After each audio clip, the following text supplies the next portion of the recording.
Welcome to my channel Infotech. Infotech. My name is Atif मसीह। जैसा कि आप जानते हैं, मैंने सी लैंग्वेज के ऊपर एक कोर्स स्टार्ट किया है जिसका नाम है introduction to C language course 2023। हम लास्ट लेक्चर में सॉफ्टवेयर्स के बारे में पढ़ चुके हैं। सॉफ्टवेयर्स क्या होते हैं, टाइप्स ऑफ सॉफ्टवेयर्स क्या है, सिस्टम सॉफ्टवेयर क्या है, एप्लीकेशन सॉफ्टवेयर क्या है। तो आइए आज हम देखते हैं कि हम किन टॉपिक्स को कवर करेंगे। हमारा जो पहला टॉपिक है वो है what is programming,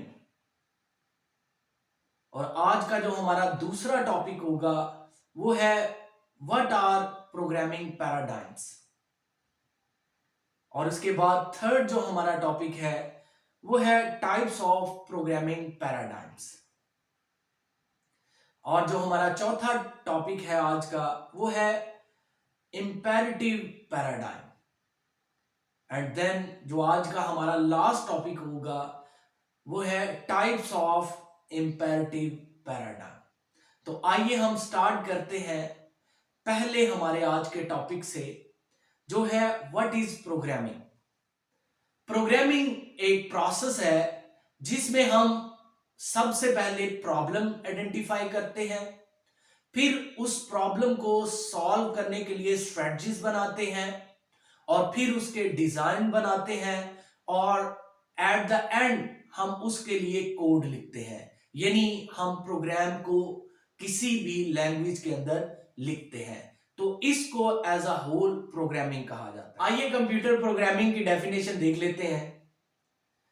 programming is the process of creating computer software.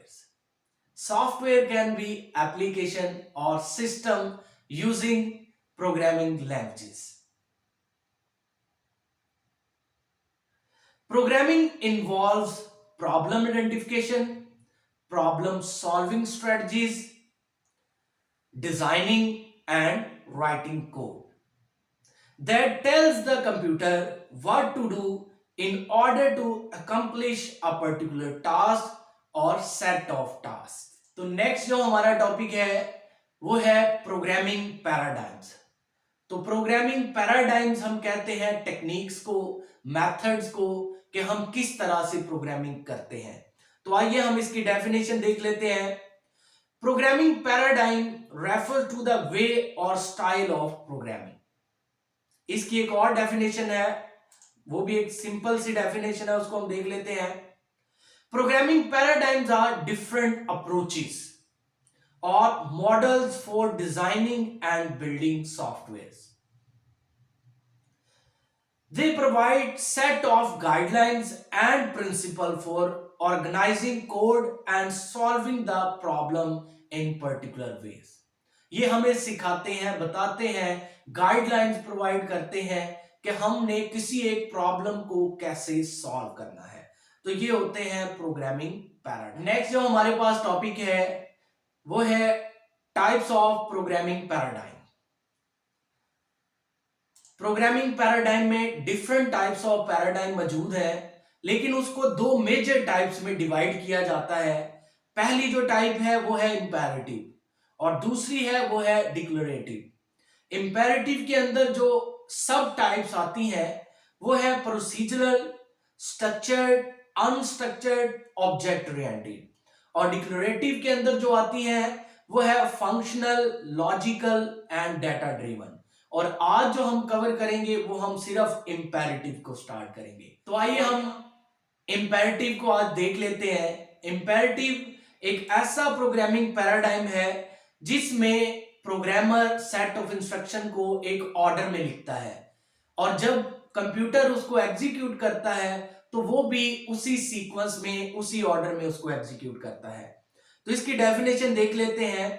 The programming paradigm in which programmer give set of instructions to the computer in sequential order. तो ये हमारा इंपेरेटिव पैराडाइम है।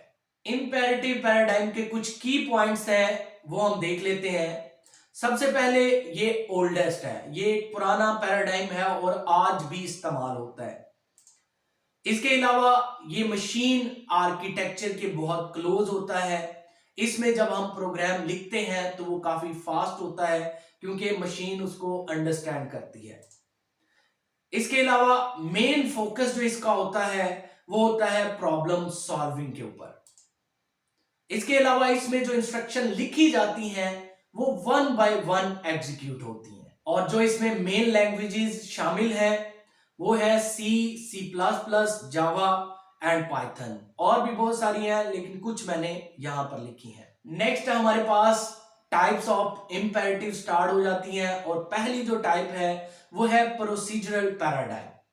तो इसके नाम से पता चलता है कि ये एक ऐसा पैराडाइम है जिसमें प्रोसीजर्स या सब रूटीन्स या फंक्शंस बनाए जाते हैं और वो एक सीक्वेंस में बनाए जाते हैं और उसी सीक्वेंस में उसको एग्जीक्यूट भी किया जाता है। तो इसकी डेफिनेशन हम देख लेते हैं। Procedural programming is a programming paradigm in which a program is organized as a sequence of procedures, also known as subroutine or functions that operate on the data. In this paradigm, the focus is on step-by-step procedures that the program needs to perform to accomplish a task.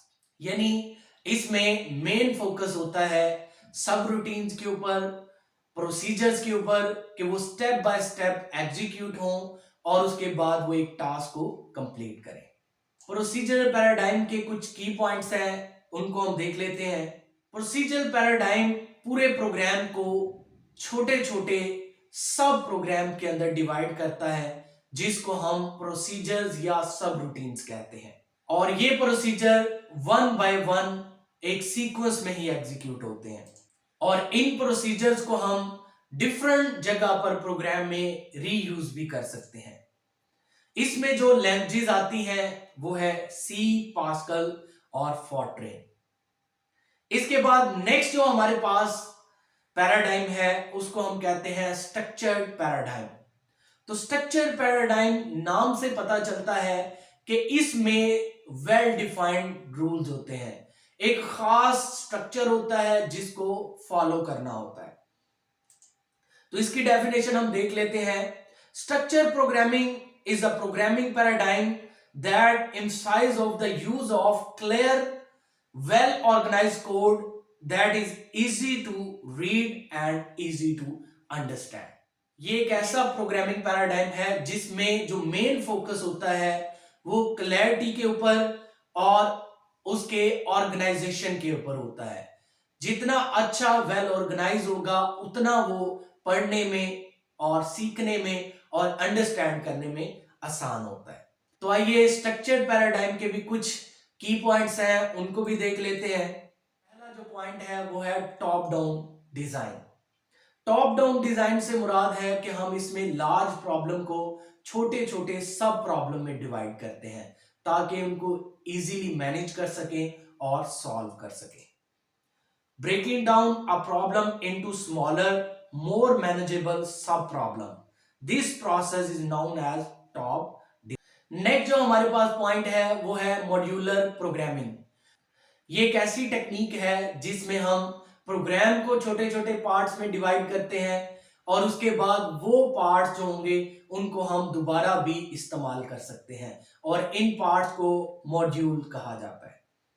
इसमें जो module बनाए जाते हैं वो independent होते हैं, उनको हम टेस्ट कर सकते हैं, डिबग कर सकते हैं, अलग से मेंटेन कर सकते हैं, उसको मॉडिफाई कर सकते हैं। नेक्स्ट जो पॉइंट है वो है स्ट्रक्चर कंट्रोल फ्लो कंस्ट्रक्ट। इसमें कुछ हम कॉन्सेप्ट्स पढ़ते हैं जिसमें लूप्स हैं, कंडीशंस हैं, वो इसी पैराडाइम के अंदर हम पढ़ते हैं जिसको हम कंट्रोल फ्लो कंस्ट्रक्ट्स कहते हैं। इसके बाद नेक्स्ट इसमें हम go two statements, jump statement को इस्तेमाल बहुत कम करते हैं। इसमें जो लैंग्वेजेस आती हैं उसमें सी है, पास्कल है, आडा है, पाइथन है और जावा है। नेक्स्ट हमारे पास जो पैराडाइम है वो है अनस्ट्रक्चर्ड पैराडाइम। ये एक ऐसा पैराडाइम है जिसमें हम अपने कोड को, अपने प्रोग्राम को सब पार्ट्स के अंदर डिवाइड नहीं करते, बल्कि एक ही मॉड्यूल के अंदर हम सारे के सारे कोड को लिखते हैं। तो इसकी डेफिनेशन हम देख लेते हैं। Unstructured programming is a programming paradigm that use single block to write complete code. तो इसमें हम कंप्लीट कोड एक ही ब्लॉक के अंदर लिखते हैं। इसके भी कुछ की पॉइंट्स हैं, वो देख लेते हैं हम। एक तो ये बहुत पुराना प्रोग्रामिंग पैराडाइम है। इसमें रिलाई किया जाता है गो टू स्टेटमेंट के ऊपर, और जो प्रोग्राम का फ्लो होता है वो इसी के ऊपर डिपेंडेंट होता है। इसमें हम जंप स्टेटमेंट वगैरह का इस्तेमाल करते हैं, और इसके अलावा इसमें जो हमारा प्रोग्राम है वो काफी कॉम्प्लेक्स हो जाता है, उसको अंडरस्टैंड करना मुश्किल हो जाता है। इसके अलावा इसमें प्रोग्राम लिखना, उसको डीबग करना और उसके बाद उसको मॉडिफाई करना काफी मुश्किल हो जाता है। और इसके अलावा क्लैरिटी इसमें नहीं होती, इसमें रीडेबिलिटी और मेंटेनेबिलिटी बहुत कम होती है, हम उसको अच्छे से समझ नहीं सकते।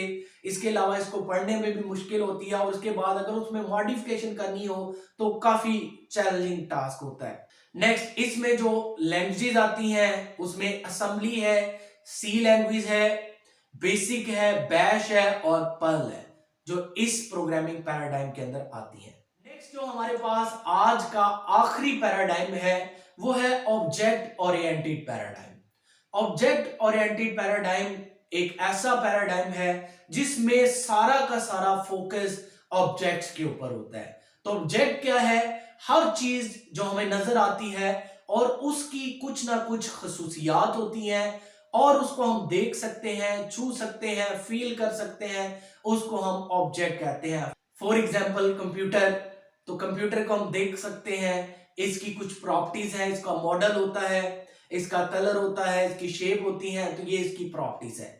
इसी तरह कार भी हम देख सकते हैं, उसका कलर होता है, मॉडल होता है, ठीक है, तो ये उसकी प्रॉपर्टीज होती हैं। तो हर चीज जिसको हम देख सकते हैं और हम उसको छू सकते हैं और उसकी कुछ ना कुछ खसूसियात होती हैं, वो सारे के सारे आपके ऑब्जेक्ट कहलाते हैं। तो ऑब्जेक्ट ओरिएंटेड पैराडाइम का मेन फोकस ऑब्जेक्ट्स के ऊपर होता है, उसकी खसूसियात के ऊपर होता है और उसके बिहेवियर के ऊपर होता है कि वो क्या एक्शन परफॉर्म करता है। तो आइए इसकी डेफिनेशन हम देख लेते हैं। In object oriented programming the focus is on designing program by breaking down complex problem into smaller, more manageable parts where each part is an object with a specific responsibility or functionality. तो object oriented में भी कुछ की points हैं, उसको हम देख लेते हैं। तो हमारा जो मेन फोकस होता है इस पैराडाइम में वो होता है ऑब्जेक्ट्स के ऊपर। ऑब्जेक्ट्स इस पैराडाइम के बिल्डिंग ब्लॉक्स होते हैं। नेक्स्ट जो हमारे पास की पॉइंट है वो है क्लास। तो क्लास क्या है? क्लास रिप्रेजेंटेशन होती है ऑब्जेक्ट्स की। ऑब्जेक्ट्स का डेटा, उसकी कैरेक्टरिस्टिक्स, उसका बिहेवियर, उसका एक्शन अपने पास स्टोर करती है। Class that store attributes and behaviour of the object. आज के लिए इतना ही। अगर मेरी वीडियोस आपको पसंद आ रही हैं तो इनको लाइक करें, शेयर करें, चैनल को सब्सक्राइब करें और बेल आइकन के ऊपर भी क्लिक कर दें ताकि आने वाली तमाम वीडियो का नोटिफिकेशन आपको आता रहे। Thank you so much for watching my videos. Thanks for watching my videos. Please like and share and don't forget to subscribe my channel.